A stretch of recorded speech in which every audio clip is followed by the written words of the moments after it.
Hey guys, welcome back to Open It and Play. This is Mike, and today we're going to be looking at the Snail Shell Grisa figure. She's supposed to be a zombie, and this is not the thing that I would usually buy, but I thought it was pretty awesome for the concept. This is from the RPG series of Snail Shell figures. So these are kind of,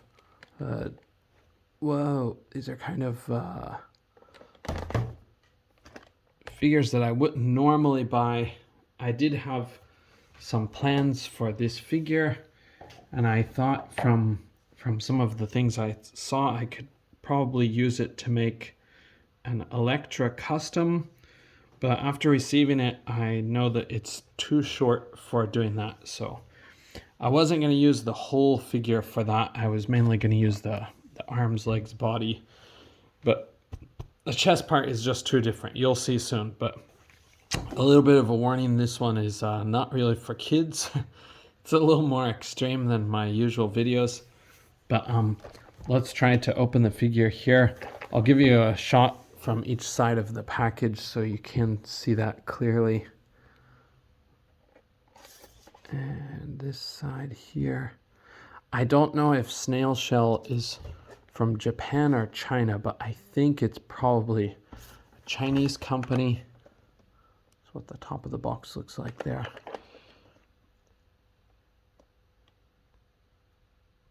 I'm located in Japan, but honestly don't know where this company is from. Okay, it says made in China very clearly here, but that doesn't mean a whole lot since a lot of Japanese companies' figures are made in China. Okay, we get the figure out of the box here, and I did have a peek at the figure in the morning. I just tried to make sure everything was okay before I did a review. This is what the figure looks like. I'm really not a fan of the head, but kind of crazy, sexy mummy lady is kind of a fun idea. But it comes with this. It shows some of the other figures in the series. And this little thing, it's kind of funny because it does say instruction instead of instruction. Not instructions, not instruction, but instruction. Okay. And I think this lady might glow or something if you have a black light, but I'm not sure about that. Okay, let's get onto the figure. The time is a bit limited, so let's see what I can do during the time we have. Okay, the figure does come with a lot of plastic wraps in it, and it does have a really strong chemical paint smell, so I would advise letting it air out after you buy it because it's obviously had a lot of paint. Now the good part is about a lot of paint is the detail work is great. The bad part is the smell. Don't think those chemicals are good for us, but okay, so you can see this is obviously a little bit well endowed here. This is going kind of crazy, but they're using the mummy's bandages to make it look like hair, basically. I think it's supposed to be the bandages, but obviously could be interpreted as hair directly too.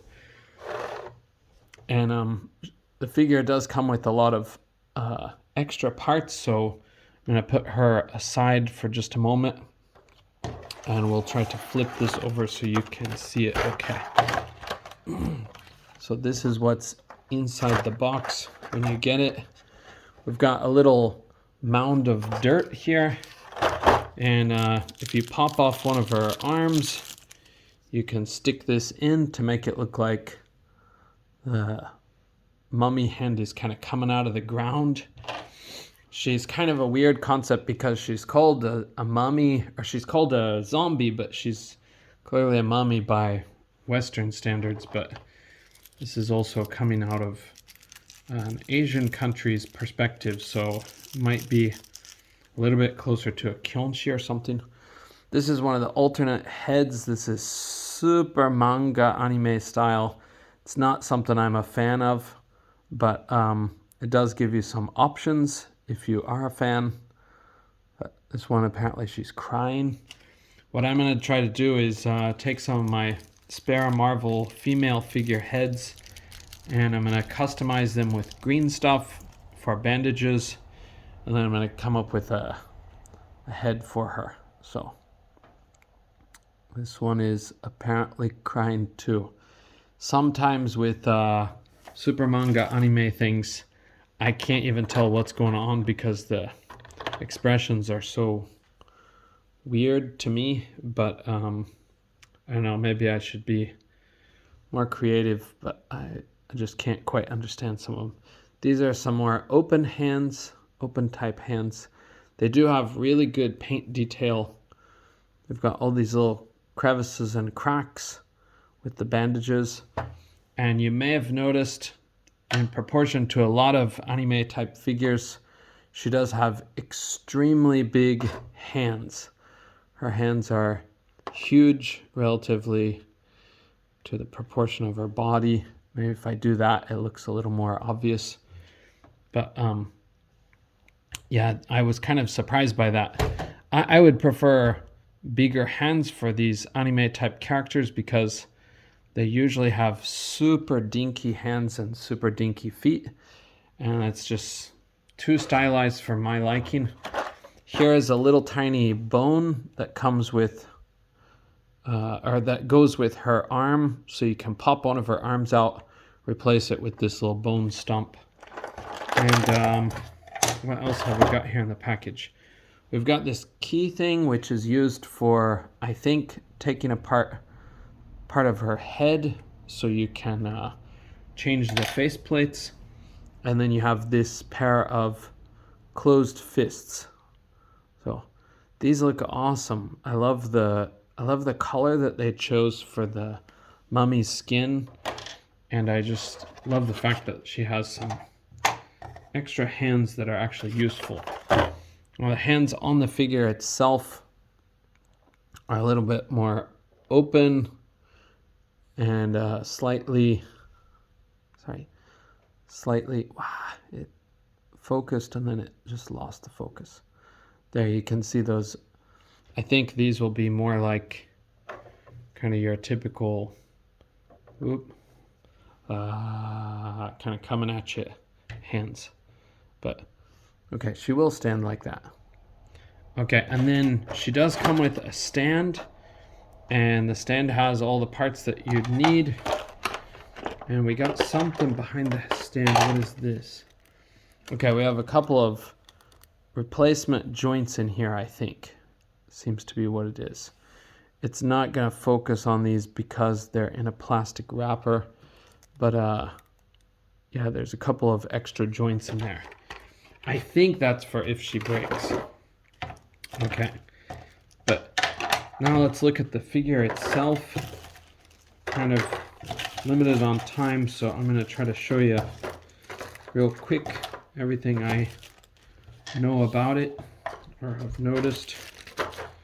Get this stuff out of the way. Okay, so onto the figure itself. So you can tell, like I said, the head style is really, really stylized for the kind of anime manga type look. I don't know what kind of art style is popular in China, if this is a Chinese company, but apparently they're really going with like the Japanese anime type of deal. This part, there's a little bow tie here, which to me is really, really goofy and doesn't match with all the rest of the figure. So I'll be customizing it to take that part off. And I don't know yet about this part, but obviously this is rather large and probably going to be too big for most people's idea. But I don't know if I'm going to customize that part, but I think I could change that part of the torso if I wanted. But it is one of the appealing things about the figure for most people, So I have not decided yet. The main thing I like is the idea of a female mummy figure, and not having it look too bad is not a bad thing, but having it look this much is a bit crazy.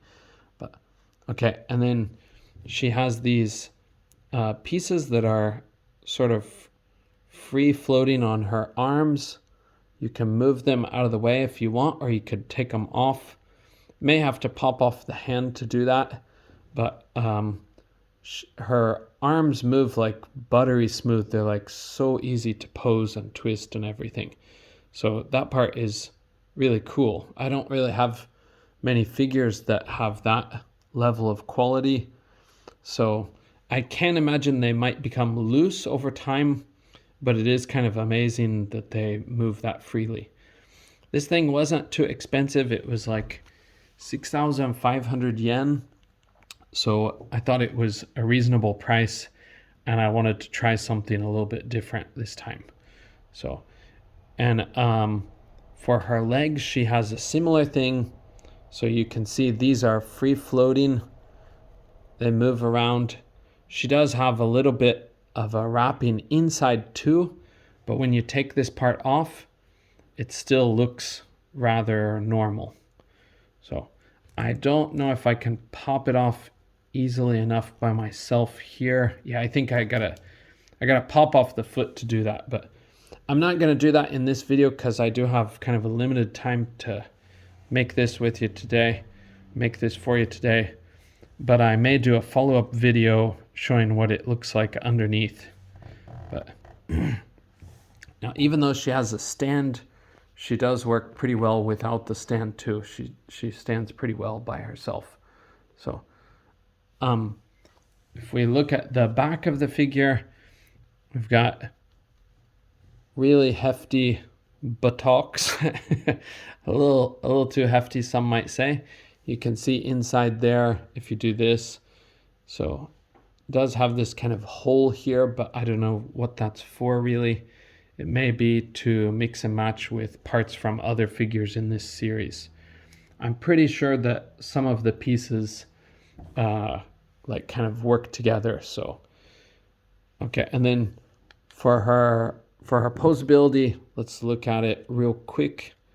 This won't be as good as my usual because I don't know all of the stuff yet, but her head moves very freely and very smooth, but it does feel like it will hold the pose that you put it in. Sorry, it's not staying in position. Okay. And yeah, she can't really look up, but she can look down a lot. She can look to the sides, and she can tilt her head easily.